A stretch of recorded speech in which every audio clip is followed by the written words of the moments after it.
Today's going to be a video all about putting this 4-stroke bicycle engine kit that I got on Amazon for $190 on this specialized hard rock bicycle. If you saw my live feed the other day, then you'll already have a good idea of what's in this kit. So this is going to be part installation overview, part review on the kit, and then part riding it and seeing if it blows up or not. It comes packaged in this box, and it's made in China. I was originally going to do an install video, but Project Farm already did a pretty good job of that, so I'll plug a link to his video down below. And after breezing through it, it looks fairly straightforward to install. The instructions it comes with are basically useless, but if you want to focus in on that for the specs on this Chanda motor, basically a Honda replica, there you go. There's your install instructions. You have in the kit a chain guard, fuel cap, fuel tank, fuel filter, petcock, engine mounting brackets and mounting plate, sprocket for the rear wheel along with the chain and chain tensioner. You got the throttle and grips, throttle cable, engine stop switch. There's the Chanda. The first thing I'm going to do is fire this up. I recommend that if you get one of these kits, put auxiliary fuel on it and start it up, make sure the engine doesn't blow up, so that way you can just return it if it does.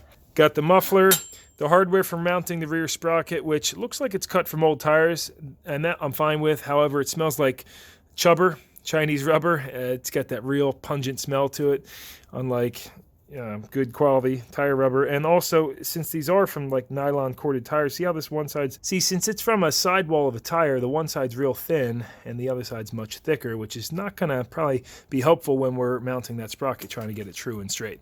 But moving right along, it comes with, you have to replace the front sprocket on your bicycle. The three of them, unfortunately, you have to replace it, looks like, with a single sprocket. So you got the crank arms, a new crank, and that's the kit. So now let's fire this up and see if she blows or not. You do have to fill it up with oil. Mine was shipped with a little bit of oil, but not much, so it didn't take a lot. It takes 0.25 liters, but if you saw the live stream, I actually almost started mine without oil in it.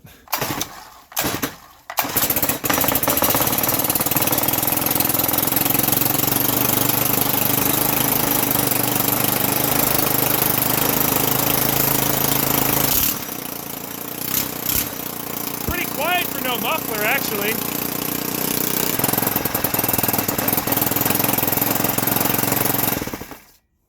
Alright, how's that for engine braking? She sounds good and actually not terribly loud without the muffler. So let's get her installed now. I'm going to start with putting the rear sprocket on. Using some of Project Farm's ideas here, I put the bolts in and held the sprocket and bolts on with duct tape.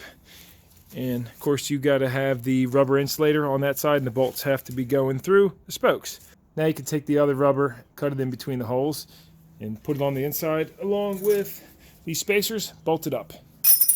Should look like this, and then you got to tighten it down evenly and make sure the sprocket spins nice and true. Project Farm mentioned putting zip ties in between here as you start tightening it down to try to keep that centered. Of course, depending on your wheel, you might have to file this out to make it bigger too.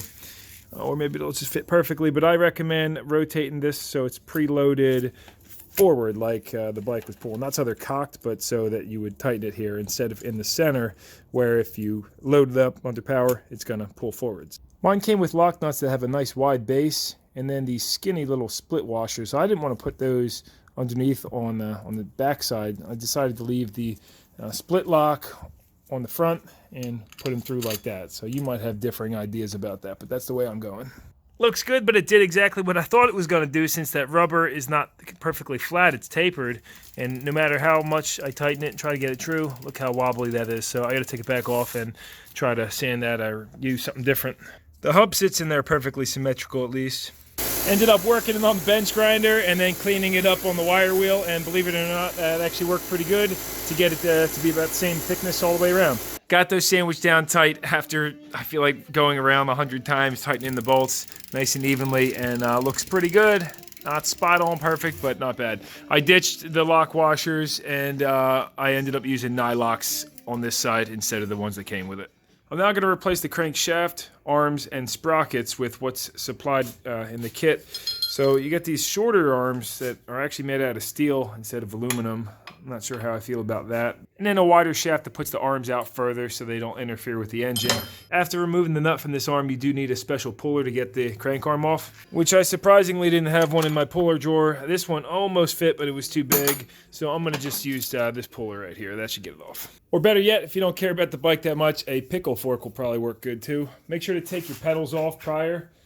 These are reverse thread on this side, so turn right to loosen. Let's see if this works. Easy peasy, that works. The rest of this is just regular bicycle stuff. Thread this off and pop your sprocket on out of there. Seems I have to take the other side off too to get the darn thing out of there. It's a little better. Big difference on these. Instead of using the new bearings and hardware, I decided to reuse the old stuff since it seemed of better quality. So of course, when you tighten this nut down, you don't want to crank it down hard just so there's no play in it and it spins freely. Then lock out this nut. The arms are marked left and right, and I guess the shorter arms do make sense since they're extended further out. You're going to be a lot less likely to catch a pedal on the ground during a turn. The darn threads are smaller though on the new arms, so my pedals don't fit. I'll have to get some new pedals then.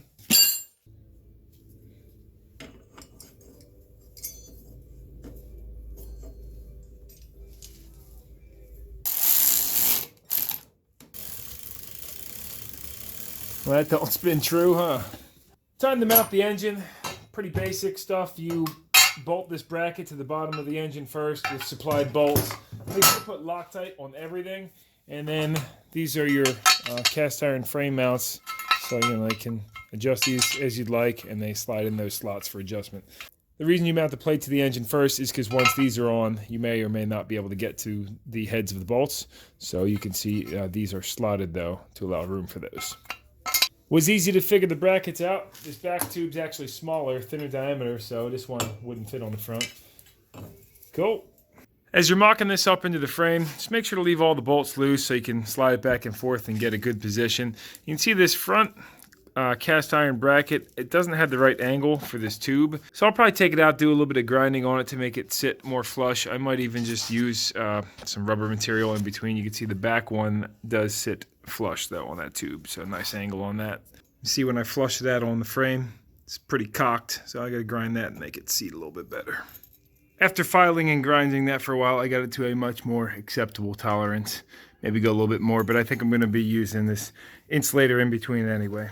Looks good, and I also left it so that the bottom bolts are fully exposed so I can put washers and lock washers on there. Now I'm gonna throw this chain on. And all done, for the most part. I decided to leave a few things off, like the chain guard and also the chain tensioner, because I just adjusted the engine to where it has a good tension to it. Still have to wire up the kill switch. The throttle was very easy. You know, this isn't really, like I said in the beginning of this, it's not going to be a how-to, but just to show you, everything came out pretty nice.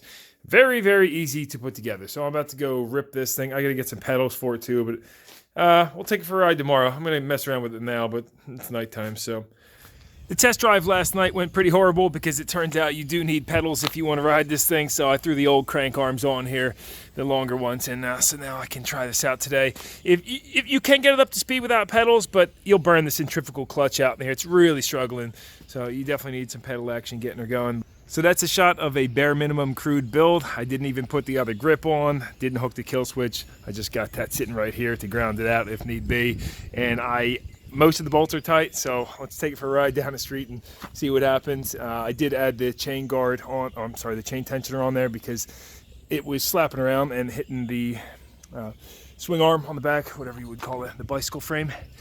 So yeah, let's take it for a ride and see what it does.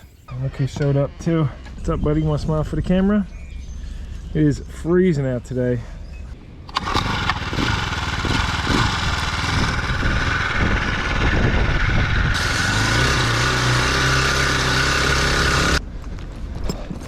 That thing feels like a death trap. I'm definitely throwing my helmet on. Also, this looks like it has a little governor plate. We definitely want to remove that.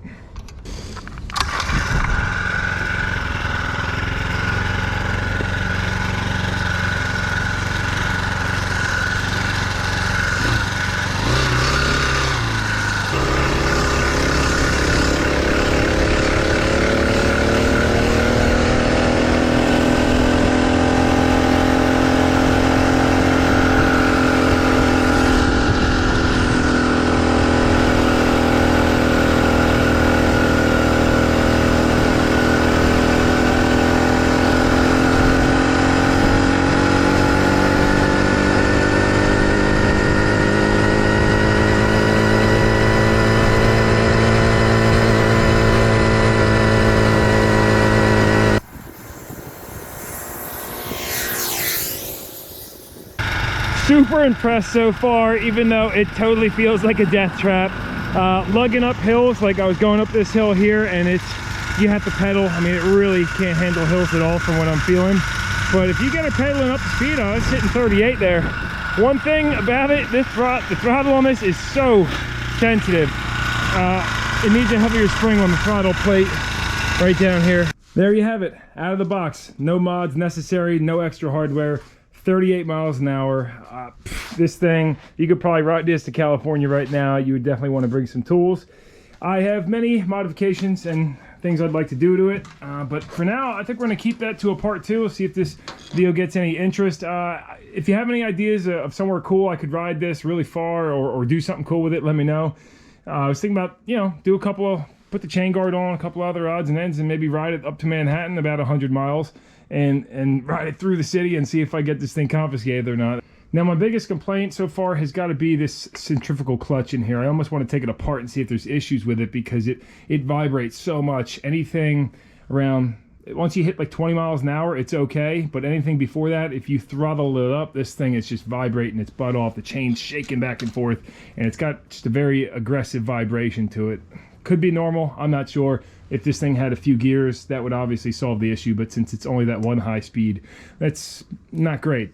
Of course, you can pedal, but if you're on a hill trying to pedal and engine at the same time, especially a steep hill, it vibrates a ton. One thing Project Far mentioned about these chain tensioners, he left his off, but I feel it's totally necessary, because it keeps that sloppy end of the chain. You know, this is the loaded side and this is the slack side. It keeps it from whipping around down there and hitting the tire or the frame. So you just got to make sure you do keep an eye on this, because if it folds in and hits the spokes like he was saying, that could definitely be a problem. And you know, you want to make sure it goes on so the diagonal part's going that way. That way you can adjust this as needed.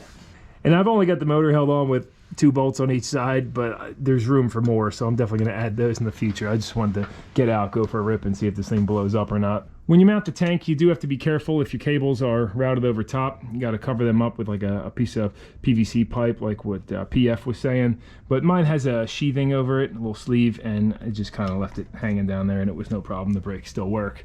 And I'm also thinking some kind of drape that goes over this to cover the fact that it has a motor on it. That way, if I'm bicycling across, I don't know, the GWB or somewhere where there's a ton of cops and I don't want to get any heat, I could just like slap the drape over it, and then it looks like just maybe a weird bicycle. Or anybody got an idea, something I could conceal this with?